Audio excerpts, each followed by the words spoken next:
네, 안녕하십니까. 대전보건대 학생 여러분. 이번 시간에 이력서 및 자기소개서의 최종 점검편. 지난 시간 우리는 이력서를 알아봤기 때문에요. 이번 시간에는 자기소개서 최종 점검. 어떻게 할 것인지, 우리가 무엇을 가장 많이 기억하고 자소서 점검해야 되는지 함께 알아보도록 하겠습니다. 자, 자기소개서 점검은 이렇게 하시면 되게 좋을 것 같은데요. 우선은 자기소개서를 작성하는 목적을 명확하게 확인하는 것이 필요할 것 같습니다. 우리가 자기소개서는 왜 작성한다고 했죠? 자신을 채용해야 되는 이유, 지원 분야에 왜 나를 채용해야 되는지 구체적 경험을 통해서 작성을 하고, 그래서 그 경험을 많이 보여줌으로써 우리가 그 경험과 이유를 통해서 기업을 설득하는 자료가 되기 위해서 자기소개서 작성합니다 라고 말씀을 드렸습니다. 그래서 자기소개서의 체크포인트, 자기소개서는 네모해서 설득력 있게 작성한다.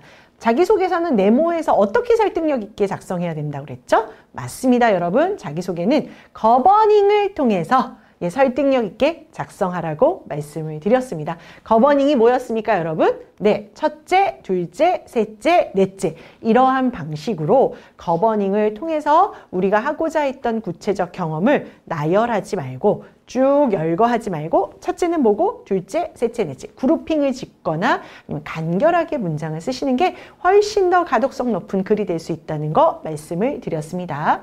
거버닝 같은 경우에 또 다른 거 있죠? 제가 대학교 2학년 학과 동아리 회장을 맡으면서 첫째, 단체 문자를 학과 학생들에게 다시 보냈습니다. 둘째, 학과 학생들이 필수로 수강해야 되는 교양과 전공 과목 수업 시간 전에 교수님께 양해를 구하고 행사를 공지했습니다. 셋째, 어떻게 할 수 있도록 했습니다. 그래서 이게 사실은 첫째, 둘째, 셋째가 아니라 아주 긴 글로 마련됐다면 굉장히 줄글이 길어서 사람들이 이해하기 어려웠을 텐데, 이것들을 자신이 어떤 식으로 문제 해결했는지 첫째, 둘째, 셋째 거버닝의 방식으로 표현했던 것 매우 좋은 아이디어다라고 말씀을 드렸습니다. 자기소개 쓰실 때 체크포인트 그 두 번째입니다. 자기소개서는 뭘 사용해서 전문성 있게 여러분을 표현해야 됩니까? 자기소개서에는 뭘 사용하라고 그랬습니까? 네, 맞습니다. 구체적인 단어들이었습니다. 특히나 여러분의 전공과 관련된 내용들에 쓰는 학창시절 같은 경우는 다른 어떤 항목보다도 구체적 단어가 표현되는 것이 중요하다고 말씀드렸습니다. 잊지 않으셨겠죠? 그래서 구체적인 단어 같은 경우는 내가 직무 분석하고 직무 역량을 잘 도출해서 그런 직무 역량들과 항목들을 매칭시킬 때 여러분이 각각의 항목들의 필요한 단어들 구체적으로 써보시면 좋겠습니다 라고 말씀을 드렸죠.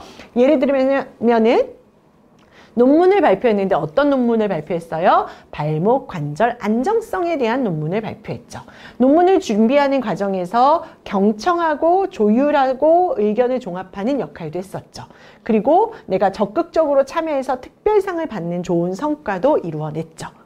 보시면 내가 직무 역량으로 이 항목에서 뭐라고 얘기했습니까? 책임감이나 협력이나 의견 조율이나 이런 걸 통해서 자신이 강조하고자 했던 역량을 정확하게 단어로 표시하고 이런 걸 통해서 특별상이라는 성과까지 얻을 수 있었습니다로 도출하는 이런 형태의 단어들이 정확하게 들어가야 된다는 것, 그리고 어떠한 전공을 논문을 했느냐 이런 단어 들어가는 것 중요하다고 말씀을 드렸습니다.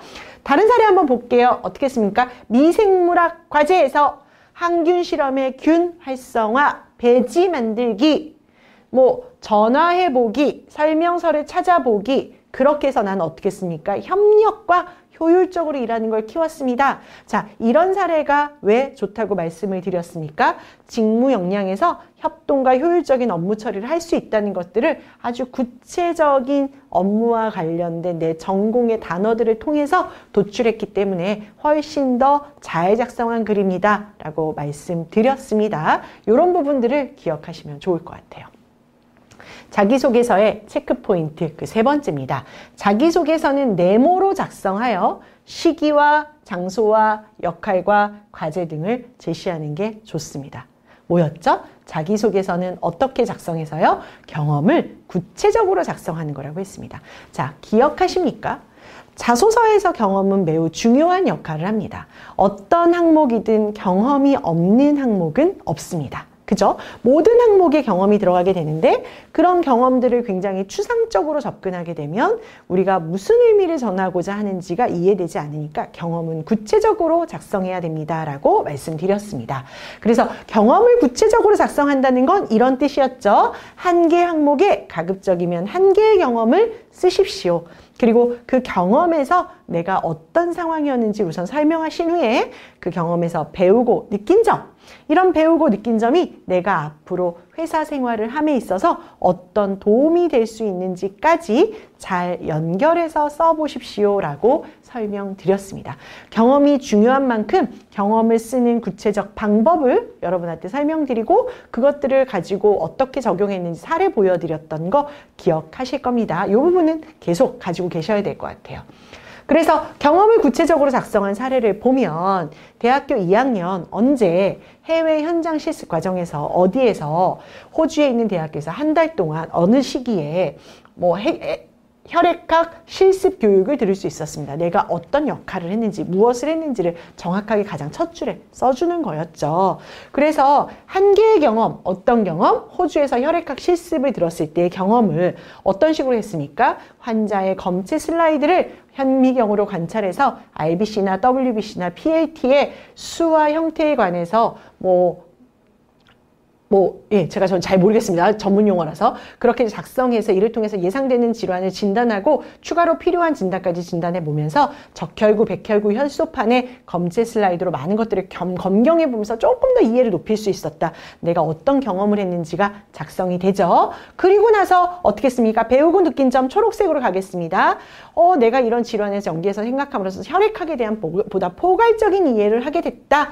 그리고 더 많은 실습을 통해서 지식을 탐구하고 싶다고 느껴서 내가 정말로 임상병리사가 병원에서는 의미 있는 역할을 하는 사람이구나까지 느끼고 배우게 됐습니다. 그러니까 뭘 써야 돼요? 내가 앞으로 병원에 들어와서도 어떤 사람, 새로운 지식들을 계속 습득해서 배워나가고 소홀히 하지 않는 사람이 되겠습니다. 라고 해서 마무리까지 써주는 경험을 작성하는 우리의 프로세스를 아주 잘 따라서 작성한 사례였었죠. 여러분도 이렇게 작성하셔야 됩니다. 라고 말씀을 드렸습니다. 잊지 않으셨을 것 같아요, 여러분. 이 카테고리, 경험은 한 개를 씁니다. 경험은 상황과 일단은 그 경험이 어떤 내용인지를 간단하게 설명하고 배우고 느낀 점과 이것을 어떻게 업무에 연결하실 것인지까지를 넣어주셔야 될 것 같습니다.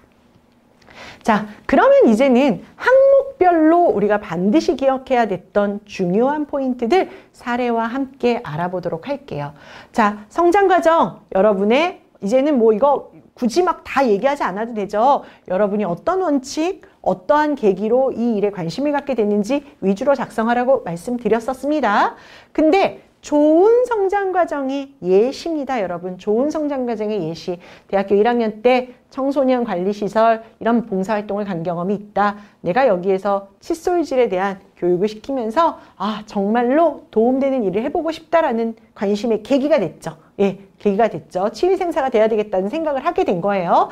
그래서 의료봉사를 많이 다니면서 사실 외국인도 만나고 여러 사람들을 만났다. 그래서 난 앞으로도 이런 치과위생사로서 이런 역할을 한번 해보고 싶다라고 작성했었죠. 반면에 굉장히 이건 잘 쓴 사례고 반면에 노라고 써있죠. 좀 부족한 사례인데 문제점이 뭐냐? 자기소개서가 아닌 부모님 소개서를 쓰는 사람도 있다. 자, 부모님 소개를 쓰는 사람의 예시는 우리가 사실은 이전의 강의는 계속 잘 쓴 사례만 여러분한테 되게 많이 보여드렸잖아요. 이번 시간은 최종 점검이기 때문에 NO! 이렇게 쓰시면 안 돼요, 여러분. 우리가 이렇게 많은 강의를 들었는데도 아직까지도 이렇게 쓰시면 안 됩니다. 라는 것들을 보여주기 위해서 항목별로 NO 사례도 같이 보도록 할게요. 한번 보겠습니다. 어렸을 적부터 간호사이신 어머님께서 건강이나 보건 관련 얘기를 많이 하셨는데 저는 자연스럽게 위생의식이나 건강 지식을 배울 수 있었어요. 고등학교 시절에 어머니께서 일하시는 병원에 가서 봉사활동을 하면서 도움이 필요한 것이 많다는 것도 느꼈어요. 덕분에 병원에 자주 방문할 수 있었고 병원이란 공간은 매우 익숙했어요. 아버지께서는 30년째 사업을 하고 계세요. 남들이 쉬는 휴일에도 일찍 나가셔서 일을 하세요. 저녁에 아무리 늦게 들어오셔도 일찍 출근을 하세요. 그래서 아버지를 보면서 맡은 책임감, 성실함의 자세를 느낄 수 있었어요. 아버지처럼 근면하게 살려고 늦잠 안 자고 게을리 살지 않으려고 노력해요. 이건 뭐예요? 윗단락은 어머니 소개, 아랫단락은 아버지 소개. 이게 내 성장 과정이 될 수 있습니까? 없다고 얘기했죠. 그래서 이렇게 작성하시면 안 됩니다 라는 이야기를 했었습니다. 성장 과정에서 우리가 기억해야 되는 포인트예요. 또는 성장 과정에서 나의 가치관이 아닌 부모님의 가치관을 작성하는 경우도 있어요. 한번 아주 간단하게만 볼게요. 어릴 적 부모님께서 여러 차례 사업에 실패하셨지만 끝까지 밝은 모습을 보여주시며 포기하지 않고 사업에 성공하셨어요. 부모님께서는 저한테 항상 힘들어도 지나가면 보람있고 좋은 경험이라고 말씀해 주셨어요. 부모님의 가르침에 따라서 저도 어렵고 힘든 순간도 긍정적으로 따기 위해서 노력했어요. 자격증을 취득할 때 2번이나 떨어졌지만 다시 한번 도전했어요. 그렇게 해서 될 수 있었어요. 저는 좌절하거나 포기하지 않고 어려움을 극복할 수 있을 것 같아요.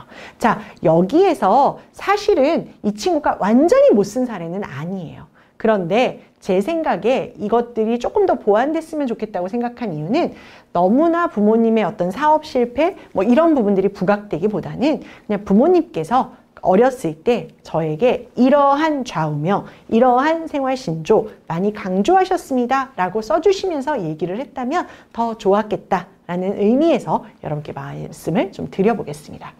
자, 2번째 항목입니다. 성격의 장단점 항목이에요. 성격의 장단점은 뭘 써야 된다고 그랬죠? 본인의 강점은 확실한 강점. 다만 어떻게 해요? 네, 내가 직무에 연결될 수 있는 강점이라는 거 설명해 주셔야 됩니다. 단점 같은 경우는 명확하게 장점과는 아주 분리되는 명확한 여러분의 단점을 써주시고 이런 단점을 내가 왜 고쳐야 되겠다고 생각했는지 어떻게 고치고자 노력하는지의 과정까지 들어가면 좋다 말씀을 드렸습니다. 그래서 성격의 장점으로 잘 쓴 예를 보면 꼼꼼함이 장점입니다. 이렇게 명확하게 드러나야 된다고 했죠. 대학교 3학년 조직학 동아리에서 2개월간 학술제 준비를 하면서 체크리스트 만들었어요. 주어진 기간 동안의 목표를 달성하기 위해서 역할을 배분했는데 HCl 이 텀에 의해서 급성이온 검체를 유발하고 파스스테인 등을 통해서 조직학적 변화도 관찰했어요. 동아리 회장으로서 이러한 과정을 아주 꼼꼼하게 검사 항목별로 방법별로 실험 과정별로 전체적으로 주도해서 검체별 기록을 실수 없이 최대한 잘 찾아낼 수 있었어요. 내가 꼼꼼했던 경험들을 정확하게 썼죠. 그러니 이런 꼼꼼함을 갖고 칭찬도 받을 수 있었습니다로 마무리했어요. 다만 지나치게 꼼꼼한 나머지 시간이 너무 걸려서 주어진 시간 안에 일을 잘 못해서 어떻게 노력하고 있다고요? 체크리스트를 씁니다. 타임 스케줄을 잘 써서 내가 이런 부분들은 관리하려고 합니다. 라는 것으로 보완점을 나타내기도 했습니다. 그러나 방금 보신 건 장점 아주 명확하게 쓰셨잖아요. 단점도 그렇고 이번에는 좀 부족한 사례 이렇게는 안 쓰셨으면 좋겠습니다 라고 하는 거는 사교성, 문제점 맨 밑에 제가 커멘트 단 거 한번 보세요. 사교성이 방사선사에게 필요한 역량인지 점검해 볼 필요가 있어요. 사교성을 키우기 위해서 구체적으로 어떻게 노력했는지도 필요해요. 볼게요. 저의 장점은 사교성이에요. 제가 어렸을 때 부모님께서 상담 심리에 관심이 많으셔서 독거노인 대상으로 봉사를 하셨어요. 부모님과 함께 평택시에 있는 봉사단체에 지원해서 주말마다 어머니와 함께 1년간 봉사활동을 했어요. 봉사활동을 하면서 많은 사람을 만나다 보니까 사교성이 좋아졌어요. 환자에게 밝게 다가가서 편안하게 촬영할 수 있도록 할게요. 자, 이게 무슨 얘기냐? 사교성이 방사선사에게 필요하다면 왜 필요할까요? 방사선사 같은 경우는 사실 환자를 많이 대하게 되는데 또는 정말 내가 뭐가 문제가 있는지 검진과 진단을 하러 오른 사람들이 있는데 이런 사람들은 두려움이 있고 기계 앞에 서는 것에 대한 익숙하지 않음이 있으니까 방사선사가 조금 더 쉽게 다가갈 수 있도록 설명해주는 사교성이 필요할 것 같습니다. 이런 내용을 좀 넣어주면서 그런 내용에 기반해서 나는 봉사활동에서 사교성을 키웠는데 뭐예요? 본인이 봉사활동을 다녔다는 이야기만 쓰여져 있지 봉사활동에서 내가 어떤 방식으로 사교성을 길렀는지에 대한 구체적 과정은 없잖아요. 이제 그런 부분들을 좀 수정해 보십시오라는 의미에서 말씀을 드린 겁니다. 반면 단점은 아침잠이 많아서 행동이 느려서 어떤 일에도 종종 문제가 되어 어려움을 겪었습니다. 단점도 조금 치명적이죠. 이렇게 써버리게 되면 회사 생활할 때도 아침잠 때문에 회사 못 올 수 있나? 라는 생각이 들 수 있으니까 이런 부분도 조금 최소화하면 좋겠습니다.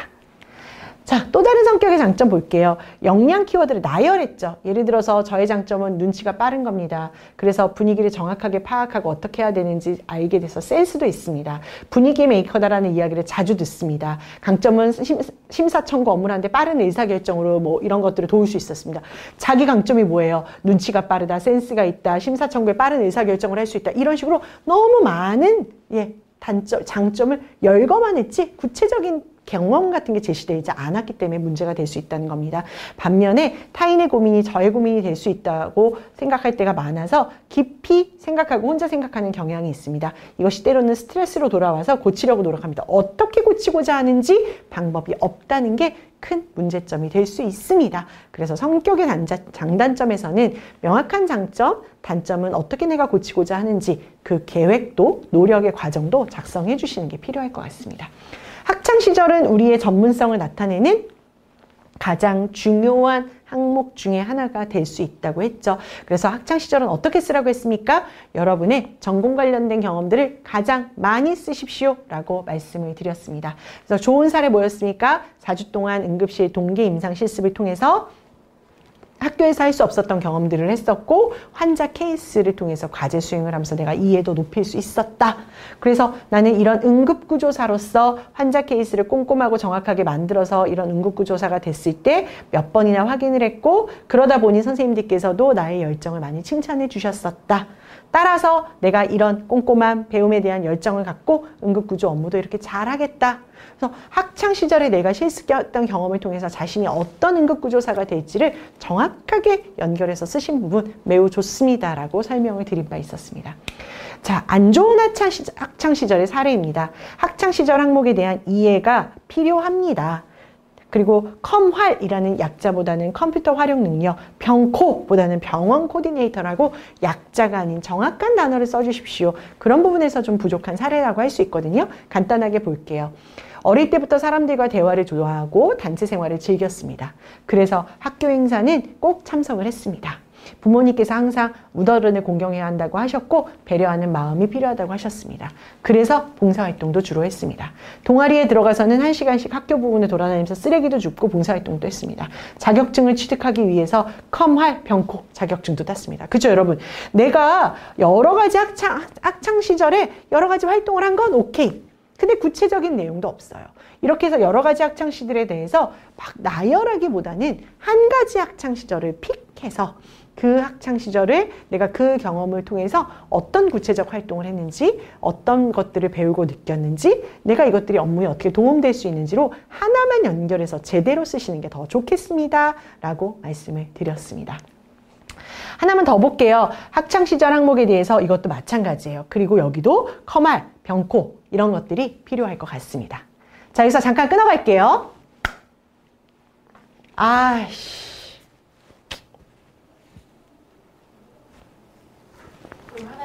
아니야, 그냥 가도 되는 거였다. 왜 또 화나셨어요? 아, 내가 뭔가 잘못 본 줄 알아. 잘못 봤어. 어떻게 하지? 그냥 쭉 하시면 될 것 같은데 앞에서 이렇게 했잖아요. 그럼 쭉 하시면 될 것 같은데. 그냥 끊고 위치 상관없이 그냥 갈게요. 다른 앞에 보고 끊어서 앞에 보고 시작하시면 돼요. 자, 이렇게 하고 자, 그러면 다른 사례 하나 볼게요. 다시 여기서부터 하면 돼요. 네. 앞에 보고 하시면 돼요. 네.